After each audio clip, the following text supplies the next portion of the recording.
एक भाई दूसरे भाई से छुप छुपा कर कंपनी बेच रहा है, खरीद रहा है, तो बेईमानी तो हुआ ना। तुम मेरे पीछे क्यों पड़ी रहती हो हमेशा? अरे कितनी बार समझाया, ये मेरा बिजनेस है, बिजनेस का तरीका होता है। चीटिंग मैं नहीं, चीटिंग उसका भाई कर रहा है। धैर्य सर सिर्फ अपने आप से झूठ नहीं बोल रहे, बल्कि अपनी ईमानदारी को भी नुकसान पहुंचा रहे हैं।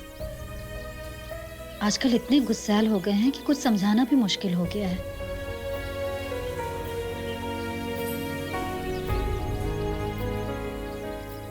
मैम मैं पानी दे दूं? पानी इधर उधर गिर रहा है। नहीं। धैर्य मिश्रा जी यहीं पे रहते हैं क्या? साहब अभी घर पर नहीं है, बाद में आना। देखिए मुझे उनसे मिलना है, प्लीज। अरे मैडम आप ये क्या कर रहे हैं? गुलाब जी जरा ये आप पकड़िए। खोलिए प्लीज। अरे मैडम आप क्या कर रहे हैं? अरे मैडम नहीं, मैं नहीं जाऊंगी यहाँ से। खोलिए। अरे मैडम आप ये क्या कर रहे हैं? खोलिए। क्या हुआ? मैडम ये धैर्य सर से मिलना चाहती हैं, लेकिन धैर्य सर तो घर पर है ही नहीं। कोई बात नहीं, आने दीजिए ना। जी। वॉचमैन की गलती के लिए हम आपसे माफी चाहेंगे। देखिए हमारा नाम स्वाति है, धैर्य जी से मिलना बहुत जरूरी है क्योंकि वो कुछ ही दिनों में एक डील फाइनल करने वाले हैं। देखिए धैर्य सर तो घर पर है नहीं, वैसे हम उनकी पत्नी हैं। ओह, तो आप हैं उनकी पत्नी। एक तरफ आपके पति जो इतनी बड़ी गलती करके मेरे बच्चे और मेरा भविष्य बर्बाद कर रहे हैं, और दूसरी तरफ आप जो एक छोटी सी गलती के लिए माफी मांग रहे हैं। क्या समझूं मैं इसे? देखिए नए सौदे में हमारा कोई हाथ नहीं है। हम तो खुद नहीं चाहते कि ये सौदा हो। हम अपने पति को बहुत समझाने की कोशिश कर रहे हैं, लेकिन वो है कि मान ही नहीं रहे। संतोषी जी प्लीज हमारी हेल्प कीजिए। आप नहीं जानते, मेरा भी एक हंसता खेलता परिवार था, लेकिन पति की मौत के बाद सब बर्बाद हो गया। जिस कंपनी को आपके पति खरीदने वाले हैं, उसकी हिस्सेदार मैं हूं। लेकिन हस्बैंड की डेथ के बाद बड़े भाई ने उस पर भी कब्जा कर लिया। उसका हिस्सा भी मुझे नहीं दे रहे अब वो। प्लीज आप अपने पति से कहिए कि वो कंपनी ना खरीदे, वरना मेरा बचा कुचा परिवार भी बिखर जाएगा। प्लीज। क्या कर रही हैं आप? चलिए उठिए, इसे लीजिए। ये मेरा बेटा है, अगर कंपनी रहेगी ना तो मैं कैसे भी करके अपना हिस्सा ले लूंगी, लेकिन अगर बिक गई ना तो मैं कहाँ लेके भटकूंगी इसे?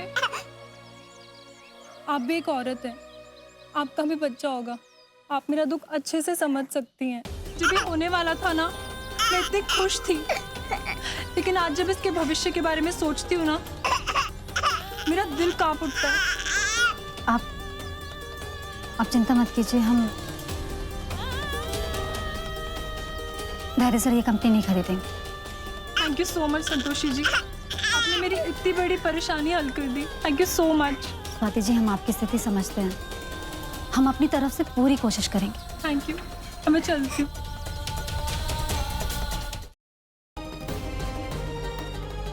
बचपन से आज तक हमारे बीच जो कुछ भी हुआ, हमें बहुत शिकायतें रही तुमसे, लेकिन फिर भी दिल के किसी कोने में तुम्हारे लिए वो प्यार जिंदा था। और अब सब खत्म हो गया सागर, सब खत्म हो गया। सुना तुमने?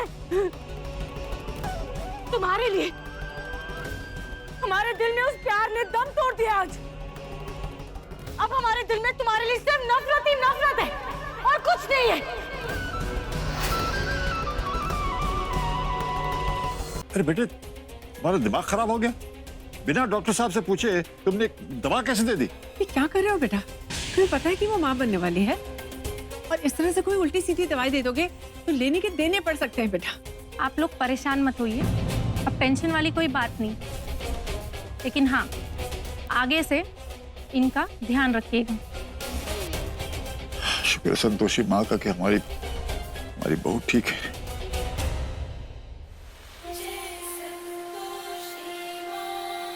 मटके से टकराया और मटके को ही कोस रहा है कि चोट लग गई, चोट लग गई।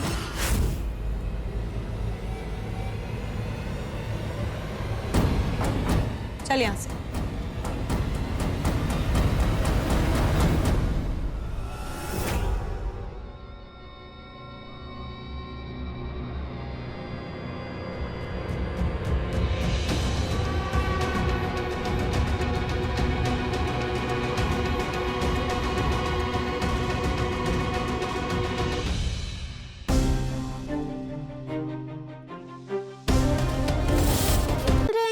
कभी कभी हम असाब पर बैठ सकते हैं? देखो पगली, ऐसा है कि वो तो हमने मजबूरी में, मतलब उस गुंडा मलमलूका के चक्कर में तुम्हें शाप पे बिठा दिया था, लेकिन अब वो पकड़ा गया है, इसलिए ख्याल अपने मन से निकाल दो। और वैसे भी तुम घर की लक्ष्मी हो, घर की लक्ष्मी हमेशा घर में ही अच्छी लगती है, हम शाप पे अच्छे लगते हैं। ठीक है पगली? चलो अब इतना ही काफी है, शाम को कुछ और बढ़िया सा बना लेना, ठीक है? हम आते हैं।